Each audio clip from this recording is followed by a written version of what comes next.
सच्चिदानंद सद्गुरु साईनाथ महाराज की जय।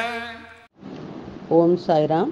ஸ்ரீ சாயின் ஆசீர்வாதத்துடன் ஸ்ரீ கோவிந்த் ரகுநாத் தபோல்கர் என்ற ஹேமாத் பந்த் இயற்றிய ஸ்ரீ சாயி சச்சரித்திர கிரந்தத்தின் அடிப்படையில் தொகுத்து மூல மராத்தியிலே விரிவுரையுடன் இயற்றிய தைந்தின் சாயிபோத் பேராசிரியர் டாக்டர் சீதாராம் கணேஷ் தேசாய் அவர்கள். இந்த நூலின் தமிழ் மொழிபெயர்ப்பு ஸ்ரீ சாயினுடைய தினசரி ஞான போதனை. தொகுத்து வழங்குபவர் டி.ஆர். மாதவன் அவர்கள். பிரார்த்தனை. சமர்த்த சாயி, இச்சிறு மந்திரம் புனிதமான ஜெயமருளும் மந்திரம். இது இனிய பக்த பாவ மோக்ஷ சூத்திரம். அவரது புனித வாழ்க்கை வரலாறு மதுரம். சாய்நாதர் கடவுள் பக்தியுள்ளவர், தர்மத்தை பின்பற்றும் பிரபஞ்ச பாலகர். இப்போது இவர் வாழ்க்கை வரலாற்றை பாடுங்கள், மன அமைதியை பேணுங்கள். ஈஸ்வர் அல்லாஹ் ஒருவரே கூறுவார், கடவுளில் வேறுபாடு இல்லை என்பார். சாய்ராம் உங்கள் அன்பான சொற்கள், பக்தியும் மரியாதையும் அருளும் வார்த்தைகள். ஸ்ரீ சாயினுடைய இன்றைய ஞான போதனை, அத்தியாயம் 5, ஓவி 115. உங்கள் ஆராய்ச்சியை இப்போது செய்யுங்கள். மொஹைதீன் மல்யுத்தத்திலே வெற்றி பெற்றார். இதற்கு பிறகு வரும் சரிதம் மகிமை வாய்ந்தது. கவனமாக கேளுங்கள். மொஹைதீன் மல்யுத்தத்திலே பாபாவை தோற்கடித்தார். அதற்கு முன் நடந்ததை இப்போது ஹேமாத் பந்த் நமக்கு விளக்குகின்றார்.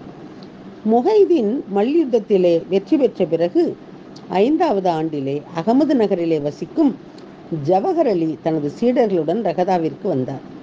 வீரபத்தரின் கோவிலுக்கு அருகிலே ஒரு திறந்த வெளியை கண்ட ஃபக்கீர் அங்கே முகாமிட்டார். அந்த ஃபக்கீரின் அதிர்ஷ்டம் வெற்றி பெற்றார். இல்லையேல் எங்கும் புகழ்பாடும் சீடன் அவருக்கு இருந்திருக்க மாட்டார். ரகதா கிராமத்திலே பல ஜாதி மக்கள் இருந்தனர்.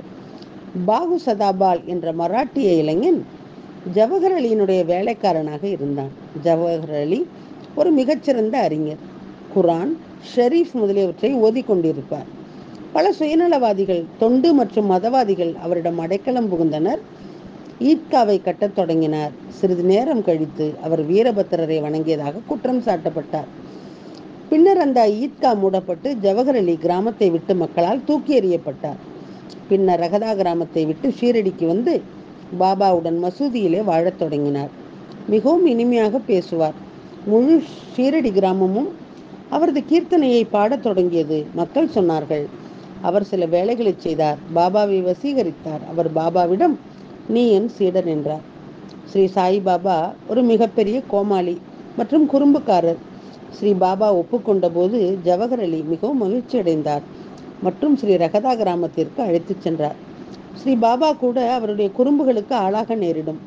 ஆனால் இந்த நேரத்திலே அலியினுடைய முன் ஏற்றுக்கொள்ளப்பட்ட சரணடைதல் கிருஷ்ணநிதி மட்டுமே. பக்தர்கள் உடனடி நிகழ்வுகளை பார்க்கின்றார்கள். ஆனால் அவதாரம் எடுத்த மகான்கள் இந்த சம்பவத்திலிருந்து ஒரு விதமான கோட்பாட்டை பிறப்பிக்கின்றார்கள். பாபா ஜவஹர் அலியினுடைய சீடரானார். இதுவும் அவரது லீலைகளிலே ஒன்றாக இருந்தது. ஓம் ஸ்ரீ சாய்ராம். ஸ்ரீ சாயினுடைய தினசரி மற்றொரு ஞான போதனை அடுத்த தொடரிலே கேட்போம். சாயியை பணிவோம். சாந்தி நிலவட்டும். ஓம் சாய்ராம். सच्चिदानंद सद्गुरु साईनाथ महाराज की जय।